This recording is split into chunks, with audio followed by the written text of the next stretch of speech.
Shout out to the fellas and ladies who work in that facility over there. That is the superintendent's barn, and without them, this golf course doesn't look like it does.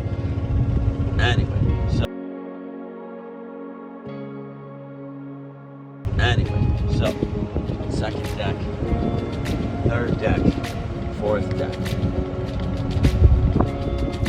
So what we're going to do is we're going to cut right in front of this last deck, get out to the start of the fairway. And we're going to take it down. So back, you can see it in the sun.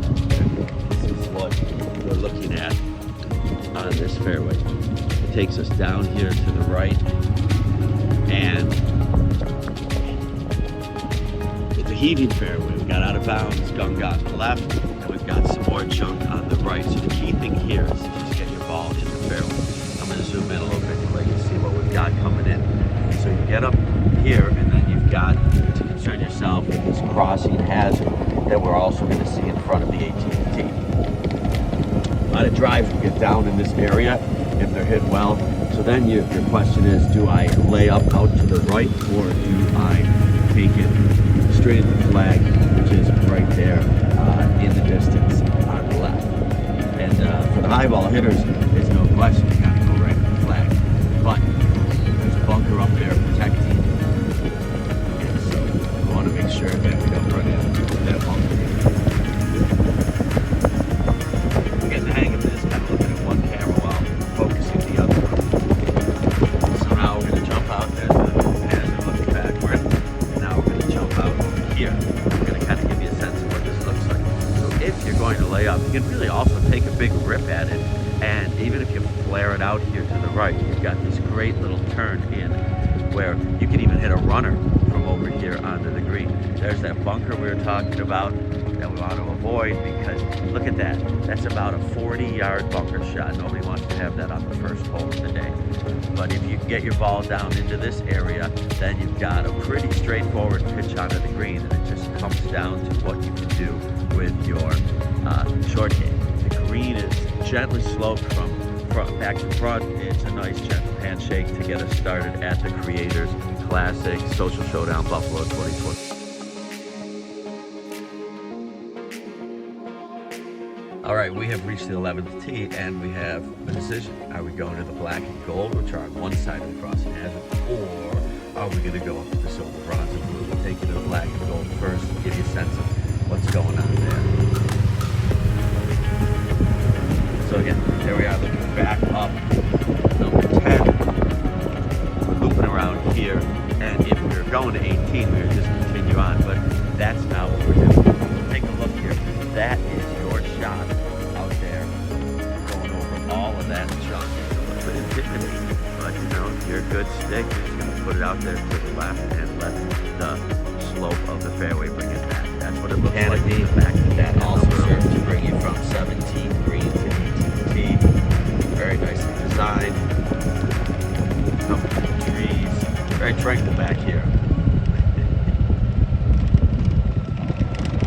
Our goal this morning is to also stay behind the grounds crew, because we don't want to stop them from doing their work. So we're coming out of the canopy, and if we look over here on the left, we see the back edge of 17 green right there, and that's not what we're interested in right now. So here we are coming to these tees.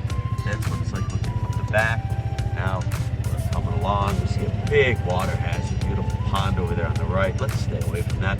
Also have a guarding bunker here over to the left, right as well. So basically, this golf hole is saying, don't go right. So now let's cut over to where the fairway begins. I'll kind of get a sense of how this all works. Pardon me, little birdies are out here. Who knows what? Some worms. There we go. So again, if you're tempted, the line of temptation is over here to the right, but everything kicks down to the water. You will be dead in the water, as they say.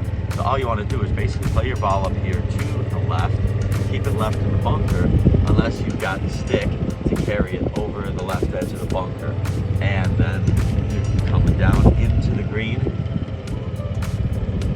Again, it's a green with a little bit of a false front there. So if the flag happens to be back and you don't get your ball all the way back, then it can come back toward you, and you've got yourself a little bit of a longish putt.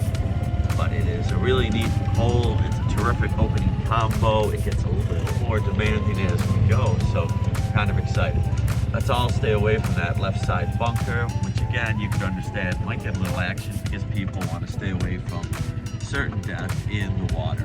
So that is our 11th hole here at Harvest Hill Golf Course.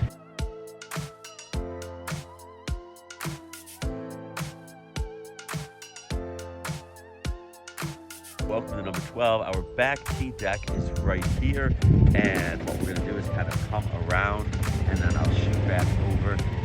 Hopefully keep going left-handed this time, so I am ambidextrous as a videographer. So this hole is a mid-length to short length par 3, depending on what you play, and you've got a bunker front left. You have nothing to the front right except a chipping area, as I recall, a little bit of a bunker to the back right. And so basically, if you take a quick peek, we're not going to break the no cards rule, you can see how it looks over there.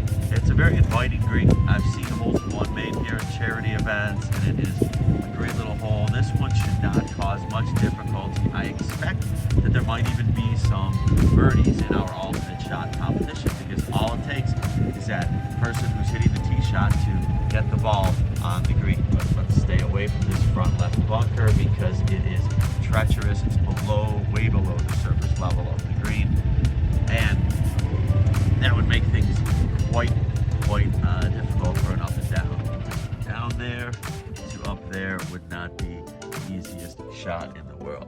All right, that's the end of number 12. On to 13.